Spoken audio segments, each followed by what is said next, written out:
Musk querendo montar um novo partido político. Isso é interessante pra caramba. Porque a gente tem tem mais partidos, mas o democrata e o republicano são os principais. Tem os independentes também e tal, mas os independentes sempre votam junto com os democratas, então faz muita diferença. E seria um terceiro partido que ideologia teria? Aí que tá a grande questão. Essa foi a pergunta excelente. Lene, matéria aí, já tô abusando aqui, né, pedindo pro Lene. Matéria do New York Times, acabou que eu não sei se a gente vai conseguir abrir, né, que tem paywall, mas o New York Times ele deu a deixa de qual é a ideologia desse partido. Elon Musk chamou para uma conversa um cara chamado Curtis Yarvin. Curtis Yarvin é um mentor de toda essa galera da nova direita do Vale do Silício.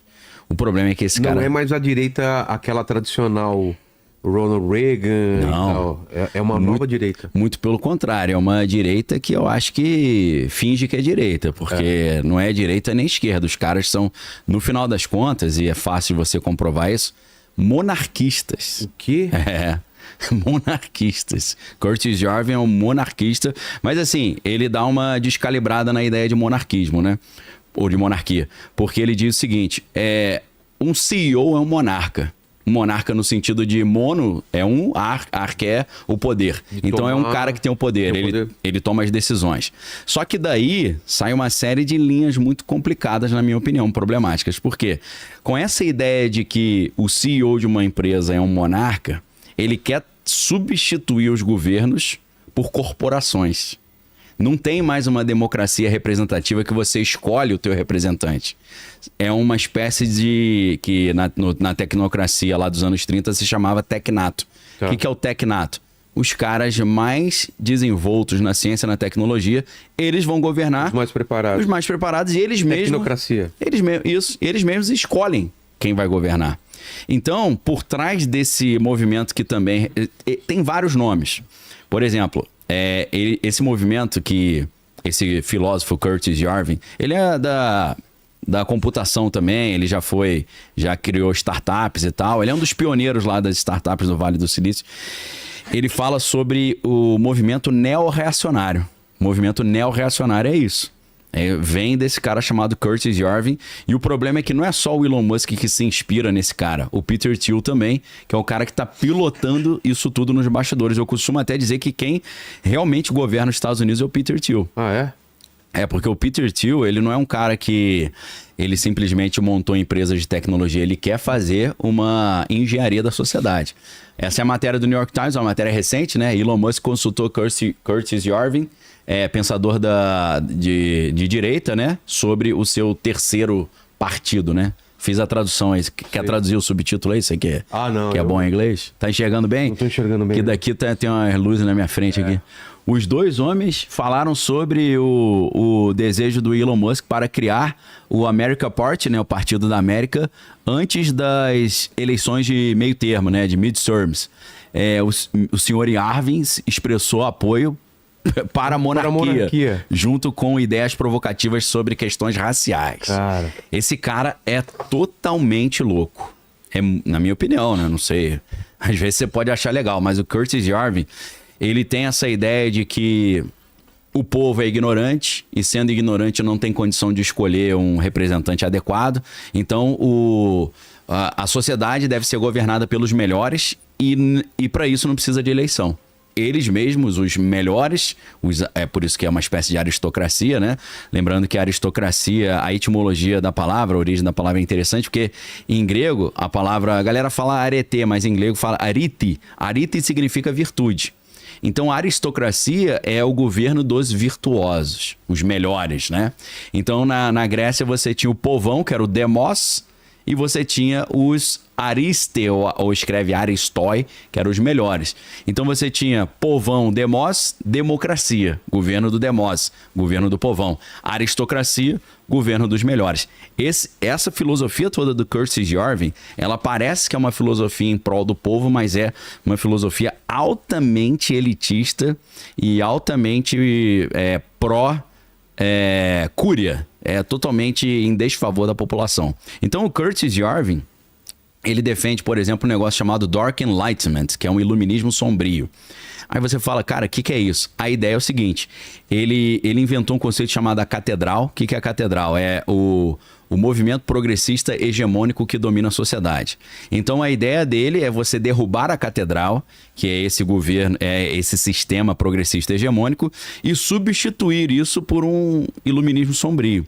O que preocupa um pouco o Elon Musk está querendo criar um novo partido a partir da filosofia do Curtis Yarvin, é que ele está, na prática, trazendo o mesmo plano do Fórum Econômico Mundial, o mesmo plano do tecnato que fez o seu avô ir para a cadeia, porque foi considerado um movimento antidemocrático subversivo, que queria derrubar a ordem vigente, né? Parece mais ou menos o que Marx cita lá no último parágrafo do Manifesto do Partido Comunista, quando ele fala, né? Nós comunistas não temos o desejo de esconder as nossas reais intenções, que só podem ser atingidas por meio da derrubada violenta da ordem social vigente, que trema as nações diante da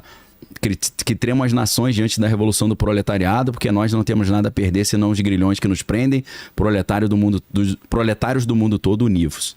Fiz uma citação aqui porque, né, é importante a gente saber do que a gente está falando. Tem algo muito preocupante do Curtis Yarvin, né, porque esse cara realmente, ele traz a ideia também, eles chamam de...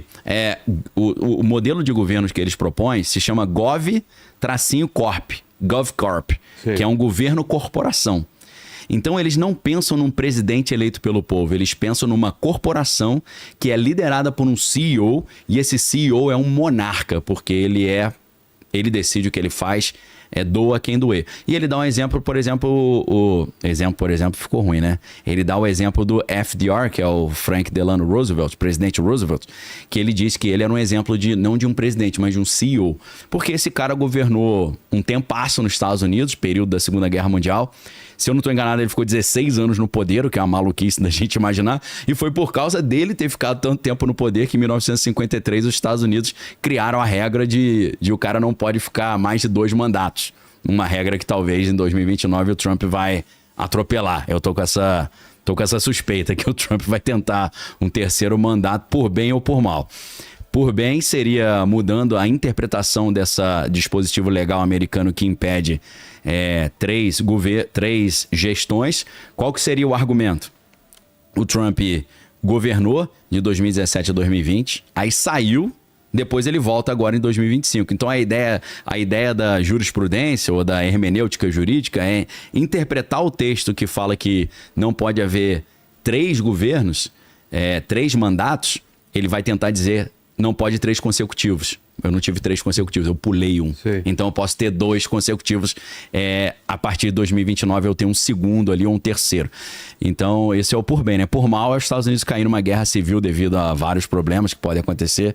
E isso, assim como Zelensky, aproveitando a guerra na Ucrânia, cancelou as eleições ucranianas, declarando estado de guerra, talvez os Estados Unidos, num cenário caótico em 2029, o presidente Trump pode também trazer para si poderes excepcionais e cancelar ou adiar as eleições. Então é um cenário meio estranho. Essa ideia, então, que parece assim interessante, né?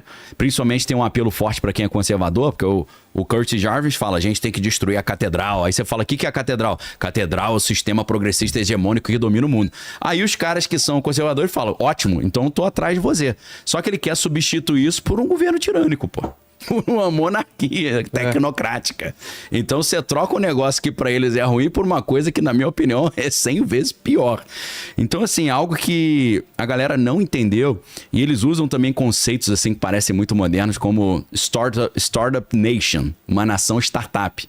Porque uma startup é governada por um CEO, né? Então eles falam, não, o exemplo que ele fala é o seguinte, você imaginar a Apple governando os Estados Unidos ia bombar, ia ser uma maravilha. Agora você imaginar o governo a parte de computação do governo estadual da Califórnia governar a Apple, ia falir a Apple. Né? Então a proposta dele é essa. Imagine como seria lindo, em vez de você ter um presidente eleito pelo povo, você pegar um cara competente como Tim Cook e botar para governar os Estados Unidos. Aí você fala, mas botar quem, meu irmão? Quem que vai escolher?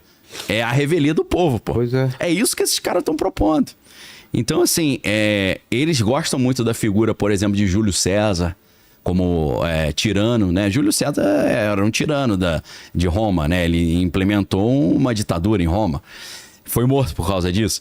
Então, assim, você já vê imagens do Trump, assim, vestido meio com a roupagem de Júlio César. O Elon Musk botando lá ele com roupa de um centurião romano, botando SPQR, né? Senado do Povo Romano. Então você vê que isso tudo que parece que são memes e brincadeiras, na verdade essa galera tá levando muito a sério isso. Essa ideia de ver uma empresa como uma monarquia e depois ver o governo como uma empresa e substituir o governo por corporações, parece um negócio que você olha assim lindo, mas na verdade vai tirar completamente os meios de ação do povo para conseguir escolher os seus representantes eleitos. Então, todo mundo tem direito de pensar o que quiser, mas eu acho que isso aí favorece a elite e por isso que o Peter Thiel tanto gosta desse cara, né? Para a galera ter um exemplo de quem é Curtis Yarvin, em 2017, no dia 20 de janeiro, quando o Trump estava tomando posse, o Curtis Yarvin estava assistindo a posse na casa do Peter Thiel. Então, esses caras estão, colados, tá? E o Peter Thiel, eu sempre tenho proposto essa reflexão para o pessoal que gosta do Trump, para o pessoal que é de direita, que é conservador, que é cristão. Eu tenho para mim que todo mundo que é de direita e é conservador não gosta muito do grupo Bilderberg. Não gosta. Acha estranho. O Peter Thiel, que é o grande financiador do presidente Donald Trump, ele é membro do conselho diretor do grupo Bilderberg. Há uma dicotomia aí. Que é aquele grupo de poderosos... que praticamente decidem o destino da humanidade, né? Próximos anos. E tem vários livros sobre isso. Tem o Daniel Stulin, tem vários livros sobre o grupo Bilderberg. Fica a dica aí pra galera também. Então, tem algo errado aí. Tem uma coisa que não bate. É como se você visse um cara com a camisa do Corinthians na torcida do São Paulo. Você fala, irmão, não tem alguma coisa errada, não? Você diz que é torcedor do Corinthians, mas tá torcendo pro São Paulo. Como é que os conservadores e os cristãos, eu sou cristão também, eu fico pensando, cara, como é que essa galera que é contra o Fórum Econômico Mundial e o Bilderberg e apoia o Trump, tá vendo o Trump sendo apoiado pela mesma galera do Bilderberg e do Fórum Econômico Mundial? Quando você resume essas ideias, a ideia do grupo Bilderberg, do Fórum Econômico Mundial, do Tecnato, do movimento tecnocrático, a filosofia do Curtis Yarvin, as propostas de Elon Musk, você vai ver que é tudo a mesma coisa. Eles estão propondo a mesma coisa. Quais são? Substituição do dinheiro físico pelo dinheiro digital, inteligência artificial substituindo os empregos, mas o desemprego sendo compensado por uma renda básica universal, o transhumanismo, a fusão do homem com a máquina. Todos eles propõem essa mesma coisa. Então, é como se você tivesse o mesmo produto com várias roupagens diferentes vendendo para cada público, entendeu? Aí você pega, é a mesma coisa. Aí se você pegar a fórmula desse produto, você vai ver, é a mesma fórmula, só mudou o rótulo. Pois é. Entendeu? Isso, outra dica aí pra galera. Isso é o que o filósofo Adorno, Theodor Adorno, da Escola de Frankfurt, ele falava sobre a pseudo-individuação. O que é pseudo-individuação? É você falar, isso aqui é novo, é único, mas na verdade é só uma regurgitação, é a mesma coisa com o rótulo novo. Nova embalagem. É isso, cara. Essas doutrinas todas, Capitalismo Stakeholder, do Klaus Schwab. A Quarta Revolução Industrial, que também é o livro do Klaus Schwab. O livro do Klaus Schwab, Covid-19 e o Grande Reset. Quando você pega a filosofia do Dark Enlightenment, que é o Iluminismo Sombrio, a filosofia do movimento tecnocrático, a filosofia do Partido do Crédito Social também do Canadá, os conceitos de crédito social, crédito carbono, renda básica universal, é tudo a mesma coisa, cara. Só que esses caras vendem a mesma coisa com uma roupagem pro progressista e vendem a mesma coisa com outra roupagem pro conservador. E os dois compram o produto achando que um é contra o outro. E, na verdade, é a mesma empresa te vendendo a mesma balinha, só que com um papelzinho diferente. Então, esse é o alerta que eu gostaria de dar pro pessoal, porque a aproximação que já existia entre o Elon Musk e o Curtis Yarvin, para mim é muito preocupante. Então esse partido americano, ou Partido da América, America Party, né, que o Elon Musk está propondo, ele vai vir, pode olhar bonito aí que você vai ver que não é uma proposta da democracia representativa, não. É uma proposta monárquica, tecnocrática, é tipo, cala a boca burro desde que a gente governa que você não sabe de nada. Pois é. Eu acho meio perigoso isso. Trump e Musk brigando pra caramba, né? Depois de ver, galera, vocês acham essa notícia? Departamento de Defesa, que é do Trump, né? Departamento de Defesa americano essa semana contratou a XAI do Elon Musk e deu $200 milhões na mão dele. Pô. Falou. Então. Aí você fala. É só aí fachada, O que a galera diz? Não, mas É um contrato governamental, Não é uma aquele coisa... papo que foi... Ele não investiu 200 milhões na campanha? 200, no mínimo, pelo menos 250 milhões. Cara... Esse raciocínio é interessante, porque quando a galera... Ele investiu 250 milhões no Trump. No Trump, na campanha do... Na campanha do Trump. Pelo menos. Pelo menos. São duas notícias, se vocês quiserem achar, desculpa eu não ter separado. Trump investiu Musk investiu 250 milhões no Trump e Departamento de Defesa concede a XAI, o Grok, um contrato de 200 milhões de dólares. Aí a galera vai dizer, por que o Trump fez isso? Ele tá pagando o pedágio que... Entendeu? O cara investiu 250 nele, ele tá devolvendo 200. Cara, não é só isso, é muito mais que isso. Por quê? O Trump já tinha pago esse pedágio quando ele criou o Departamento de Eficiência Governamental. E deu acesso pro Elon Musk. Isso é mais valioso do que não só o Elon Musk. Se você for olhar, eu já estou falando há muito tempo, essa questão esse problema da imigração nos Estados Unidos, a entrada dos chamados imigrantes ilegais durante a gestão Biden-Harris, eu estou falando há muito tempo, não foi eu que inventei, estou reproduzindo o que eu estou ouvindo lá de fora. Isso será usado, eu dizia, isso será usado para implementar uma biometria geral para monitorar todo mundo que está entrando nos Estados Unidos. Não deu outra. Quem que o Donald Trump chamou para fazer isso? Chamou a Palantir Technologies, que é a empresa que foi criada em 2003, no contexto do pós-11 de setembro, para caçar terrorista.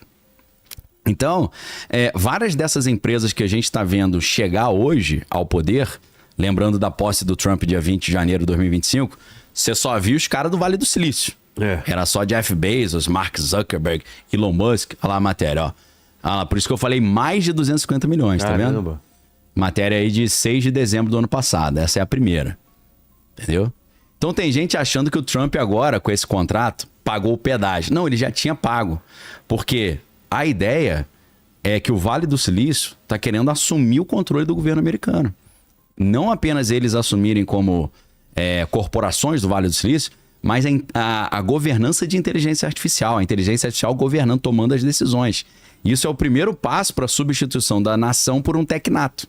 É isso que está sendo programado. O grande objetivo por trás desses caras é esse. Então, o que acontece? Uma empresa, que é uma empresa bélica, a Palantir Technologies foi criada em 2003 para monitorar o que estava todo mundo fazendo no mundo e procurar terrorista, agora está tendo acesso a todos os dados do governo americano, sobre todos os americanos, para tentar, segundo eles, trazer mais eficiência. Começou com essa desculpa, né? A gente vai usar os aplicativos, por exemplo, Gotham, né, da Palantir Technologies, para olhar esse volume gigante de dados, achar ineficiência e trazer melhorias. Esse era o primeiro argumento. Depois, o Departamento de Imigração dos Estados Unidos, o ICE, né, ICE, ele contratou a Palantir para procurar imigrantes ilegais. Daqui a pouco eles estão procurando quem fala coisa contra o Trump. E eles já estão fazendo isso. Né? Já estão fazendo isso. O cara faz um meme e tá dando problema já nos Estados Unidos. Já tá rolando já isso? Tá. Aí o cara, por que você tá querendo me chamar aqui na salinha? Não, porque a gente viu que tem um meme do J.D. Vance no teu celular. Aí tá começando a ficar um negócio estranho. Ali a outra matéria, ó. Essa é recente, ó, dia 14 agora. Os Estados Unidos fecha contrato com a empresa de IA de Musk e desafeto de Trump. Tá vendo? Com certeza não é a revelia do Trump, né? Não é. Aí o argumento dos caras é o seguinte, contrato assim governamental é uma coisa que está para além da vontade do presidente. Não, porra, se ele quiser melar, ele mela. Ele mela. É claro que a gente precisa falar também, o contrato não foi só com a XAI, que é a empresa do Elon Musk, foram 4 empresas. Depois confere aí para mim, Anthropic, Gemini, a XAI e a OpenAI.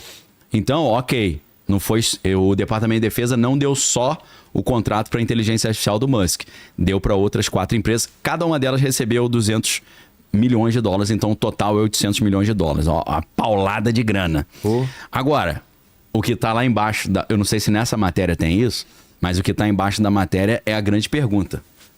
Por que o Departamento de Defesa americano está trazendo as empresas de tecnologia, de inteligência artificial, para perto? Está dando essa grana. A ideia, meus amigos, é montar um sistema de defesa nos Estados Unidos utilizando inteligência artificial. E aí eu pergunto para você, Vilela, que gosta da cultura pop nerd. que te lembra quando você pensa o governo americano montando um sistema de defesa de inteligência artificial? Skynet. Entendeu? A gente consegue olhar para essa ideia do Departamento de Defesa contratar a empresa de inteligência artificial para montar um sistema de defesa, você se lembra da Skynet.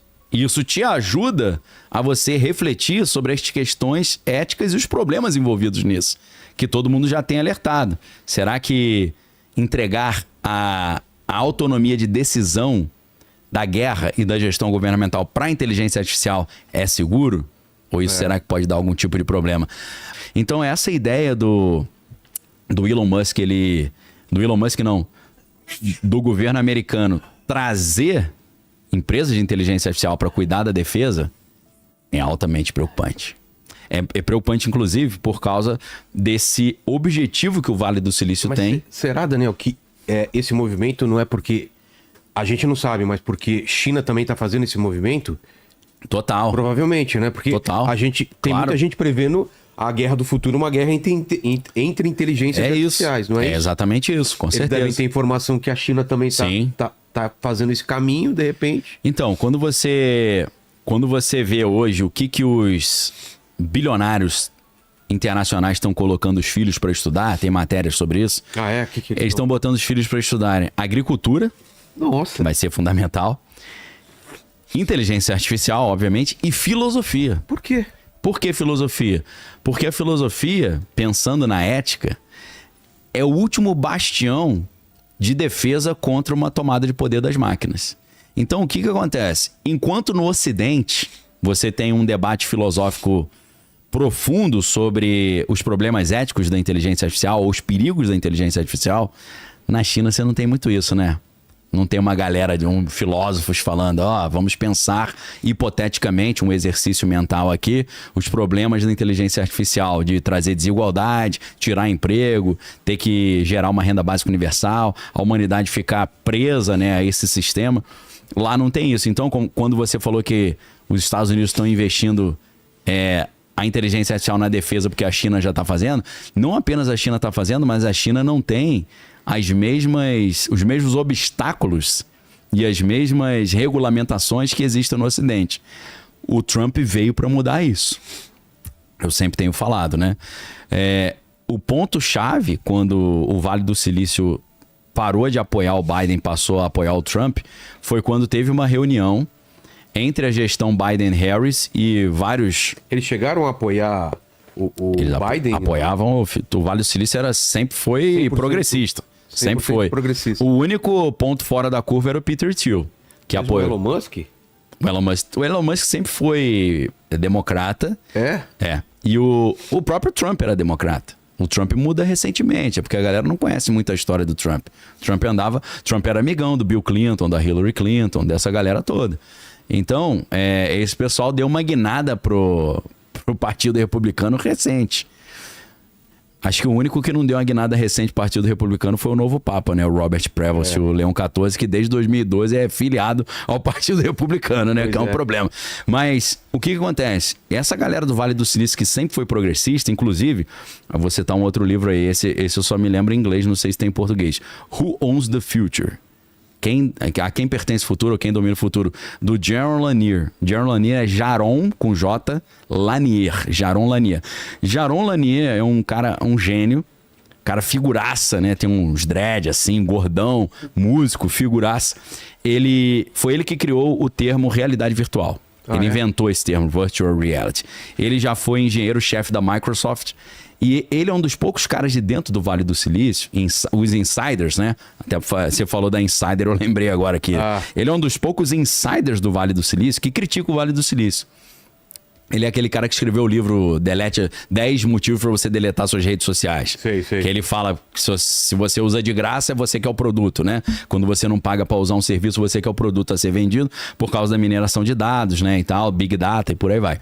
Esse cara... Ele já alertava para esse problema. Por quê? No livro Who Owns the Future, eu acho que no livro Who Owns the Future, ele diz que a ideologia dos caras do Vale do Silício não é só um progressismo. Ele chamava de um maoísmo digital. de Mao Tse Tung. Então, por quê? Porque estava mais na linha de Mao Tse Tung do que na linha de Marx, por exemplo. Sei. Porque eles queriam um coletivismo total. E lembrando que a Revolução Chinesa, ao contrário tanto a Revolução Chinesa quanto a Revolução Russa, ao contrário do que Marx pensava, que ele achava que o comunismo era uma evolução natural do socialismo, então foi por isso que ele decidiu fazer a primeira internacional socialista na Inglaterra, porque a Inglaterra era o capitalismo mais avançado da época, né? Não deu certo porque o pessoal dos trade unions lá, dos sindicatos não gostaram muito da ideia, eles eram mais anarquistas e tal, mas a revolução... Tanto a Revolução Russa quanto a Revolução Chinesa tiveram uma origem mais no campo do que na cidade, né? Então, ele interpreta a filosofia do Vale do Silício como essa galera que gosta muito de tecnologia, mas tem um conceito que tudo tem que ser de graça. Entendeu? Por isso que a gente, em tese, não paga o WhatsApp, Instagram, né? O YouTube, Facebook, aí você acessa de graça. Por quê? Eles montaram um jeito de rentabilizar mesmo sendo de graça. Mas a tese de Whitney Webb não é que o Vale do Silício é maoísta e quis fazer tudo de graça e inventou uma maneira de ganhar dinheiro vendendo os dados das pessoas, né? Fazendo mineração de dados. A ideia da Whitney Webb não é essa. A ideia da Whitney Webb é que as redes sociais surgem no pós 11 de setembro já com o objetivo de espionar todo mundo, com a justificativa de procurar terrorista. Por quê? Quando teve o 11 de setembro, o governo americano criou não só o ato patriótico, né, que é uma nova legislação que transforma os Estados Unidos num que eu vou chamar aqui educadamente de uma pós-democracia, porque o conceito, se você pensa nos Estados Unidos, né, o que você pensa na democracia americana? Ampla defesa, contraditório, devido processo legal, juiz natural, promotor natural. Com o ato patriótico você não tem mais isso. Se o cara é suspeito de terrorismo, ele não tem direito à ampla defesa, contraditório. Você pula toda essa parte. Você pula tudo e joga o cara lá em Guantánamo ou então em Abu Ghraib. E o cara tá 20 anos preso, não sabe nem por quê. Então, segundo Whitney Webb, o 11 de setembro foi usado como uma desculpa para atropelar a democracia americana, tornar os Estados Unidos uma espécie de tirania e, pior do que isso, montar um sistema de monitoramento total, atropelando a privacidade e as liberdades individuais. Para isso, eles criaram um projeto chamado TIA, Total Information Awareness, ou seja, consciência total da informação.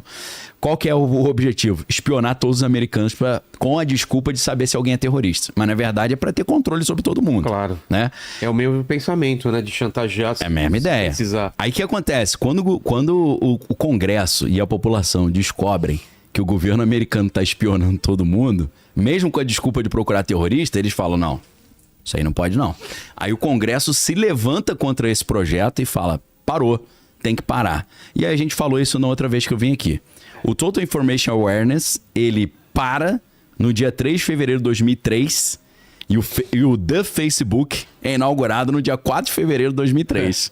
Um dia seguinte, depois. Com patrocínio dessa galera toda. Do pessoal da DARPA, do pessoal da CIA. Então toda essa galera, todas essas redes sociais foram criadas recebendo apoio dessas empresas.